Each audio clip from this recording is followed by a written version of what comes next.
Selamat datang di channel BH Korslet. Dukung kami dengan komentar Anda, atau like aja dulu kan itu gratis. Thank you ya. Hehehe.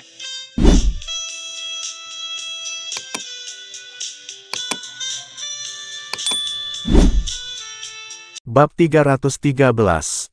Lois secara naluriah menatap ke arah Keira, bertanya dengan matanya, bolehkah aku memberitahunya?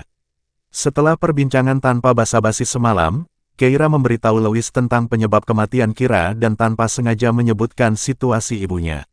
Lois mengatakan saat itu, saya telah membantu menyelesaikan masalah Nyonya Olsen, tetapi sejauh ini, belum ada kabar.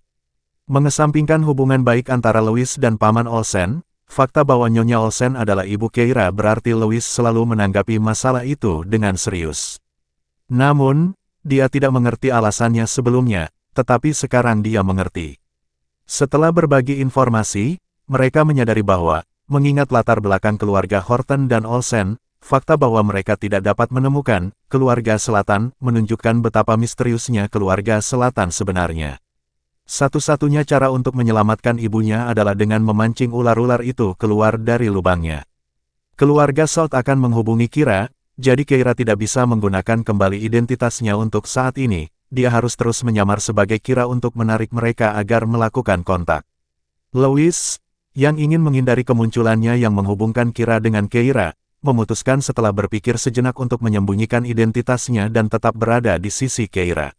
Dia terbatuk dan hendak menyebut nama atau sesuatu ketika Mary tertawa. Tidak mungkin, Kira, apakah kamu akhirnya berhasil membalikkan keadaan? Pacar kecilmu, dia benar-benar di bawah kendalimu, bukan? Dia tidak berani menyebut namanya. Lois terdiam. Dia tidak mengatakan apapun.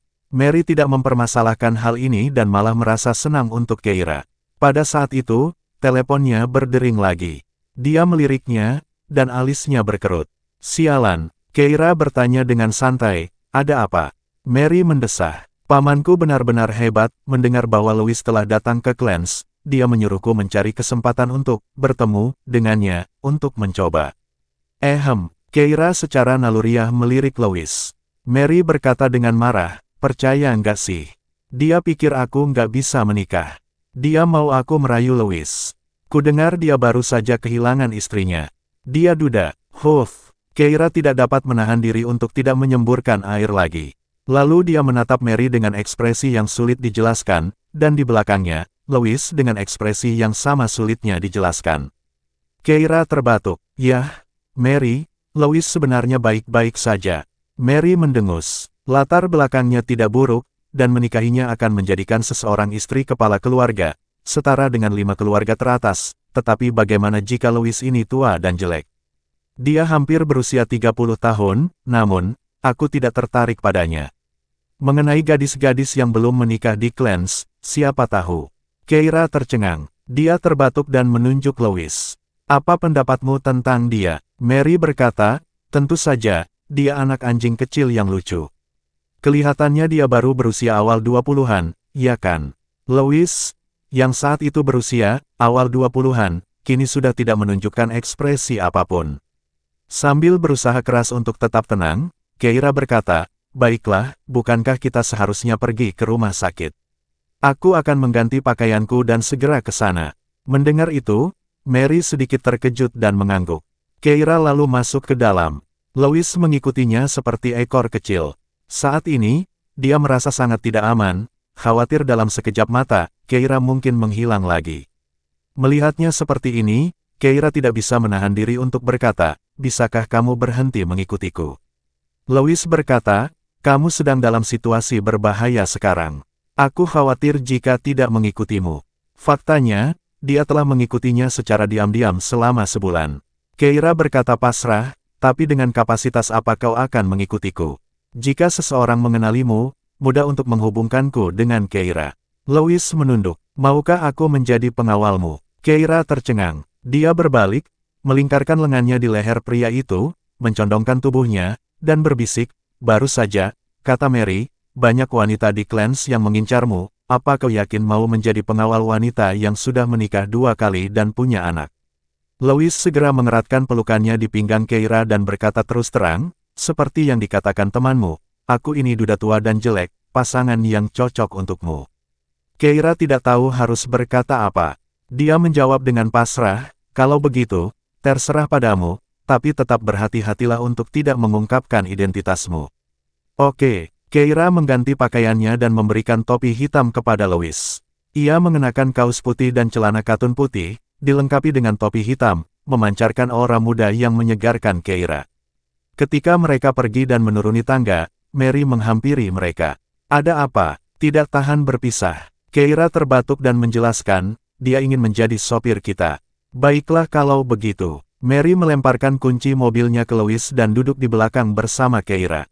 Dalam perjalanan ke rumah sakit, Mary mulai mencari informasi di internet. Kira, sepertinya menggugurkan kandungan membutuhkan waktu setidaknya 42 hari sejak Kan.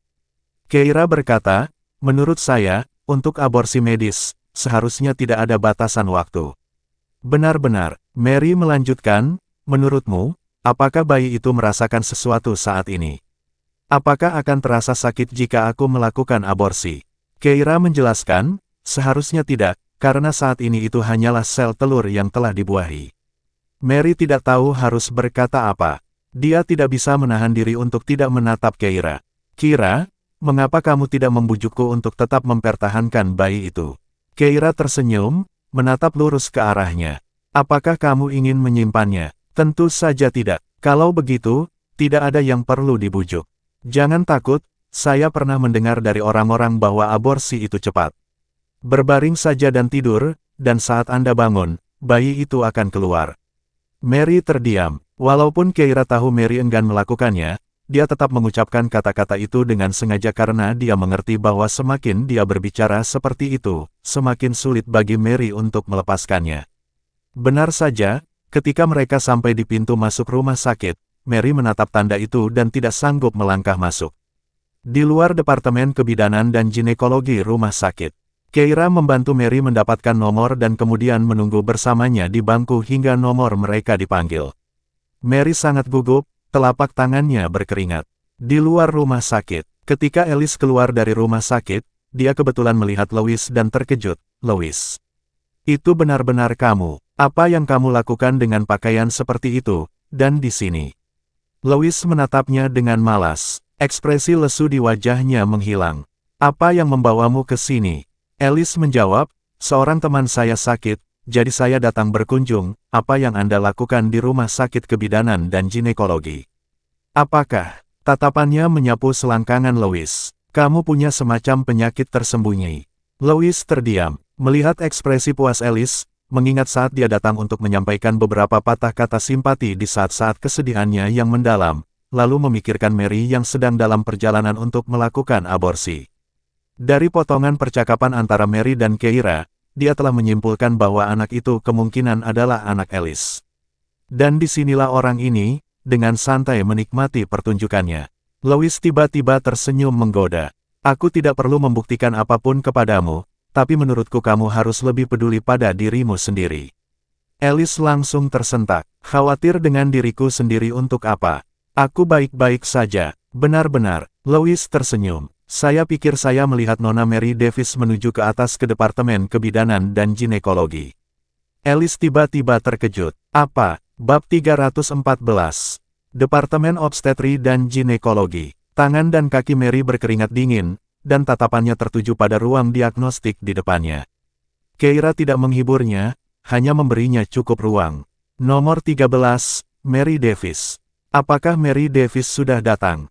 Perawat itu tiba-tiba memanggil namanya, membuat Mary terkejut, lalu berdiri. Saya di sini. Mary mengikuti perawat dan kembali menatap Keira. Keira menatapnya dengan pandangan menyemangati. Teruskan. Mary menelan ludah dan mengikuti perawat ke dalam ruangan. Setelah serangkaian tes dan pemeriksaan, dipastikan bahwa Mary. Dokter bertanya, apakah kamu yakin tidak menginginkannya? Mary mengatupkan rahangnya dan mengencangkan jari-jarinya. Lalu sesaat kemudian, dia mengangguk. Dokter berkata, saya benar-benar tidak bisa mengerti kalian anak muda.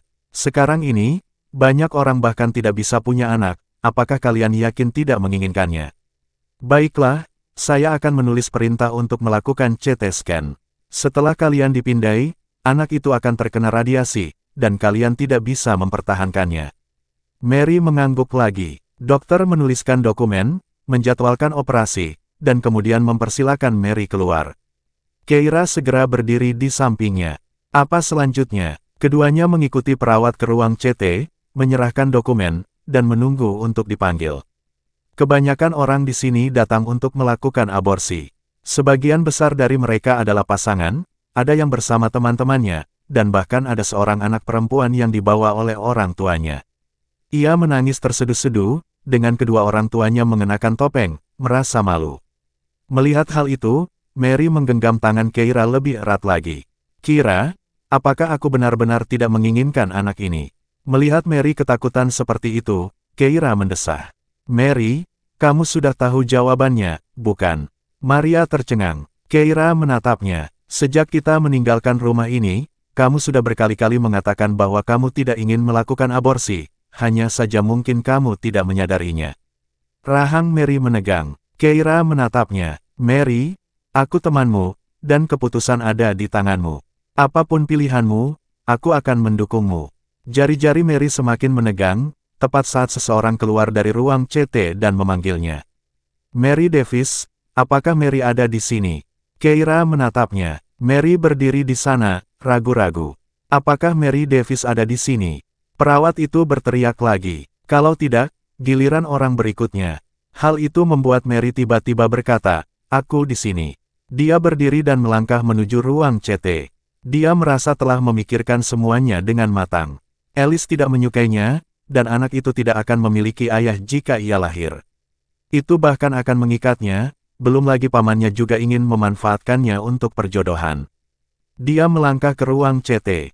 Perawat itu menunjuk kedua kantong isolasi dan berkata, "Saat pintu ditutup dan mesin menyala, radiasinya akan mengenai anak tersebut, jadi kenakan rompi ini untuk melindungi dada dan punggung Anda." Mary menatap rompi itu dan bertanya, "Apakah ini untuk mencegah organ lain terkena radiasi?" "Itu benar," perawat berkata, "Anda tidak boleh melakukan pemindaian CT seperti ini lebih dari 2 kali setahun. Anda tidak dapat menyimpan janin yang telah dipindai. Baiklah, jangan buang waktu.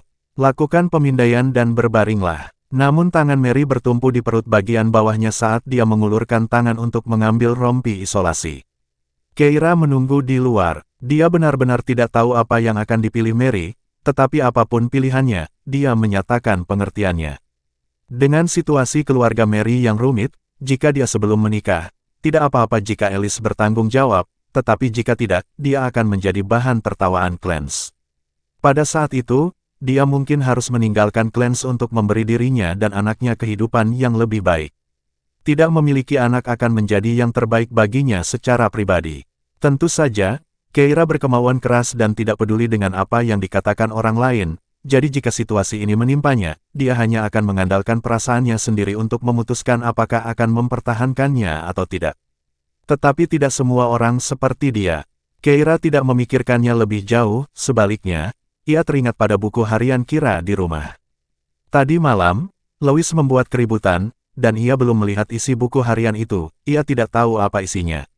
Ia jelas tidak bisa main-main malam ini, masalah serius memerlukan perhatian serius. Saat dia sedang berpikir, pintu ruang CT terbuka, dan Mary keluar dengan mata merah. Keira segera menghampirinya. "Apakah kamu menyelesaikan CT secepat itu?" Namun Mary menggelengkan kepalanya. "Kira, aku sudah memutuskan untuk mempertahankan bayi itu."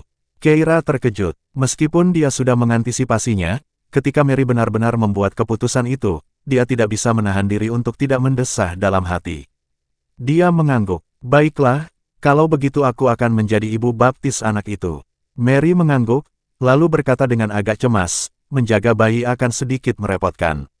Pertama-tama, aku masih belum tahu bagaimana cara memberitahu orang tuaku." Mary keluar dengan tekad bulat, sambil terus mendiskusikan apa yang perlu dilakukan untuk mempertahankan bayi itu. "Haruskah aku mencari pria lain untuk berpura-pura menjadi pacarku? Sebenarnya, itu juga bisa membantuku menghindari dimanfaatkan oleh pamanku untuk kencan buta, dan mencegahku merayu Lois itu." Keira tidak tahu harus berkata apa. Ia terdiam sejenak, lalu tiba-tiba berkata, "Apakah kau sudah mempertimbangkan untuk memberitahu ayah bayi itu?" Mary sedikit terkejut. Ia lalu menunduk. Saat mengetahui dirinya, reaksi pertamanya adalah menelepon Alice. Bagaimanapun, Alice adalah ayah bayi itu dan berhak tahu. Namun saat mengangkat telepon, ia akhirnya memutuskan untuk meletakkannya karena ia tidak tahu bagaimana reaksi Alice setelah mendengar berita itu. Ia menyukai Alice. Ia mengerti bahwa Alice adalah pria yang bertanggung jawab, itulah sebabnya ia tidak ingin menggunakan anak itu untuk mengikatnya. Saat dia bimbang, Keira tiba-tiba berkata, terkadang kesalahpahaman terjadi karena kita lancang. Jika kamu tidak berbicara tentang hal-hal tertentu, bagaimana kamu bisa tahu apa yang sedang dipikirkannya? Mary terkejut. Keira melanjutkan, apakah ada kemungkinan Alice juga punya perasaan padamu?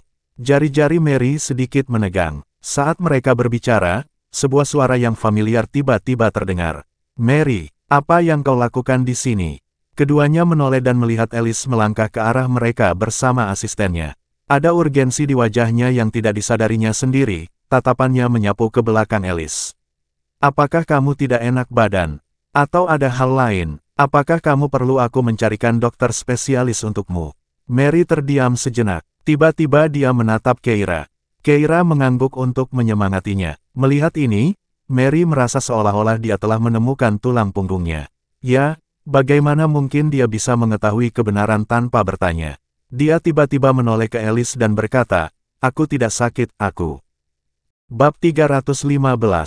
Maria, setelah mendengar ini, merasa seolah telah menemukan jangkarnya. Memang, bagaimana kebenaran bisa diketahui tanpa bertanya? Dia tiba-tiba menatap Alice dan berkata, aku tidak sakit. Aku. Koridor itu tiba-tiba menjadi sunyi. Setelah Mary mengucapkan kata-kata itu, jantungnya mulai berdebar kencang, tetapi beban yang menekan dadanya seakan hilang. Kira benar, anak itu bukan hanya miliknya sendiri, dia tidak seharusnya menjadi satu-satunya yang menentukan nasibnya. Dia memperhatikan Alice dengan tenang. Tetapi dia melihat Alice sudah tertegun. Setelah mendengar perkataannya, tatapannya tertuju pada perutnya. Pemanas ruangan dinyalakan tinggi-tinggi, dan Mary telah melepaskan mantelnya. Di balik mantelnya, sweater yang dikenakannya melekat pada tubuhnya yang ramping, pinggang dan perutnya ramping, dan tidak ada tanda-tanda kean yang terlihat. Tatapan Alice kemudian kembali ke wajah Mary. Kekhawatiran di wajahnya berangsur-angsur surut, matanya berubah sedingin es. Setelah beberapa saat, dia mendengus. Lalu, Mary tidak menduga reaksi ini, dan dia terkejut sesaat. Dia hendak berbicara ketika dia mendengar Alice mencibir. Kau tidak akan mengatakan bahwa anak itu milikku, kan? Mary tercengang. Dia tahu tindakannya sebelumnya mungkin akan menyebabkan kesalahpahaman, jadi dia memutuskan untuk mengklarifikasi semuanya sekaligus. Hari itu, pertama kalinya bagiku, Alice, aku tidak punya pria lain. Dia menatapnya dengan serius dan berkata dengan sungguh-sungguh. Namun, yang ia dengar hanyalah ejekan Alice. Mary, apakah menurutmu aku akan percaya padamu hanya karena kau mengatakannya? Mary mengatupkan rahangnya. Apa yang kukatakan benar, anak ini. Tutup mulutmu. Alice memotongnya dengan teriakan tajam. Keira juga tidak menduga akan terjadinya situasi ini. Alice biasanya periang, tetapi menanggapi segala sesuatunya dengan serius dan bertanggung jawab. Namun, wajahnya sekarang sangat jelek, dan dia memancarkan aura dingin. Karena takut Mary akan terluka, dia melangkah maju dan menatap Alice. Alice, apa maksudnya ini? Kau tidak mau bertanggung jawab. Alice masih bersikap sopan kepada Keira, jika anak itu bukan anakku, mengapa aku harus bertanggung jawab? Mencari kambing hitam, atau menurutmu aku ini sasaran empuk? Saat itu, mata Mary sudah terbuka lebar. Dia menatap Alice dengan tak percaya. Dia pernah bilang kalau ini bukan pertama kalinya dan kalau main-main, itu semua hanya untuk membuat Alice kesal. Dia pikir kalau dia menjelaskan dirinya dengan jelas, Alice akan percaya padanya. Tetapi dia tidak menyangka akan jadi seperti ini. Apa yang Alice anggap sebagai dia?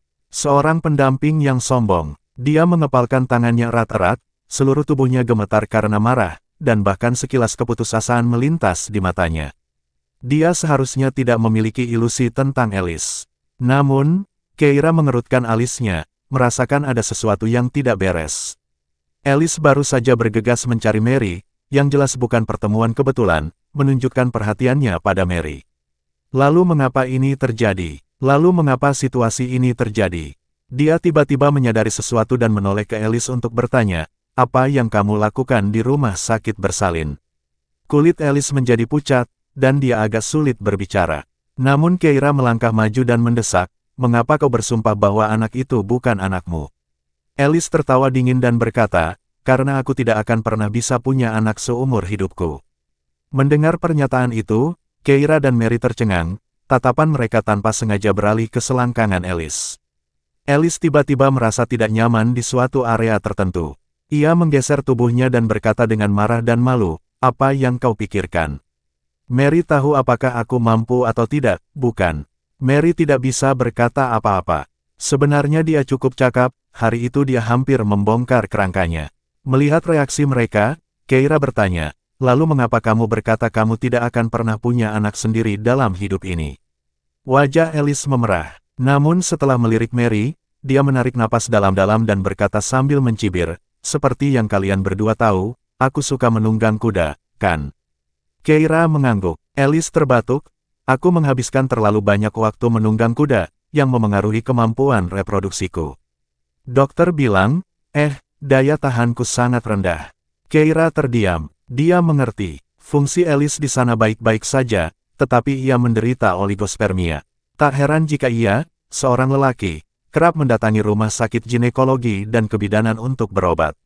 Dia bertanya langsung, "Viabilitas rendah berarti masih ada peluang.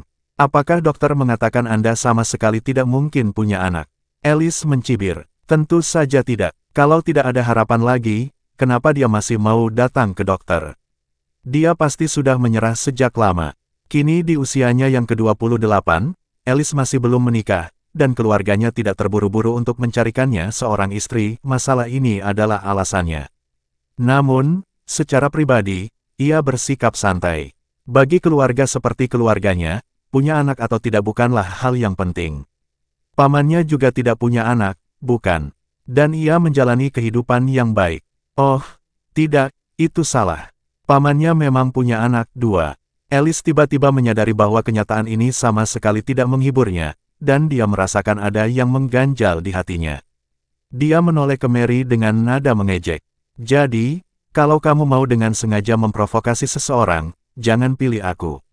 Aku tahu kamu sangat ingin menikah, tapi pergilah cari ayah anakmu, dan jangan salahkan aku." Setelah mengatakan itu, dia merasakan kejengkelan yang tidak dapat dijelaskan. Ketika dia mendengar dari Louis bahwa Mary sedang tidak sehat, dia khawatir kalau dia terlalu bersemangat malam itu dan telah menyebabkan Mary terserang penyakit. Itulah sebabnya dia bergegas ke sini untuk menjenguknya. Ternyata, Mary ingin dia senang menjadi seorang ayah. Dia dulu berpikir Mary tidak jelek. Saat ini, wajah Mary pucat pasi saat dia mencoba menjelaskan. "Tapi kamu satu-satunya pria yang pernah bersamaku, jadi anak itu milikmu, meskipun kemungkinannya kecil, masih ada peluang, bukan?" Alice menatapnya dengan nada mengejek. "Ya, mungkin jika kita melakukannya 100 kali, kamu mungkin akan sekali, dan kamu menang besar pada percobaan pertama. Aku pasti sangat hebat." Kata-katanya penuh dengan ketidakpercayaan dan sarkasme. Mary mengepalkan tangannya karena marah. Dia menatap Alice, ingin mengatakan sesuatu, tetapi mendapati dirinya kehilangan kata-kata, matanya dipenuhi air mata. Keira mengerutkan alisnya dan menatap langsung ke arah Alice. "Alice, mengingat kondisimu, aku sarankan kau untuk lebih berhati-hati. Bagaimanapun, anakmu kemungkinannya 1%. Jika Mary tidak menginginkan anak ini, kau akan kehilangan kesempatan lagi untuk punya anak." Alice mencibir, "Oh, kau mencoba menakut-nakutiku. Aku sangat takut. Mary, aku tidak pernah membayangkan kau bisa menjadi wanita seperti ini. Jika kau begitu yakin bahwa itu anakku, baiklah, ayo kita lakukan tes DNA." Mary gemetar karena marah. "Baiklah, ayo kita lakukan. Jangan sampai kamu menyesal nanti." Bersambung ke bab selanjutnya.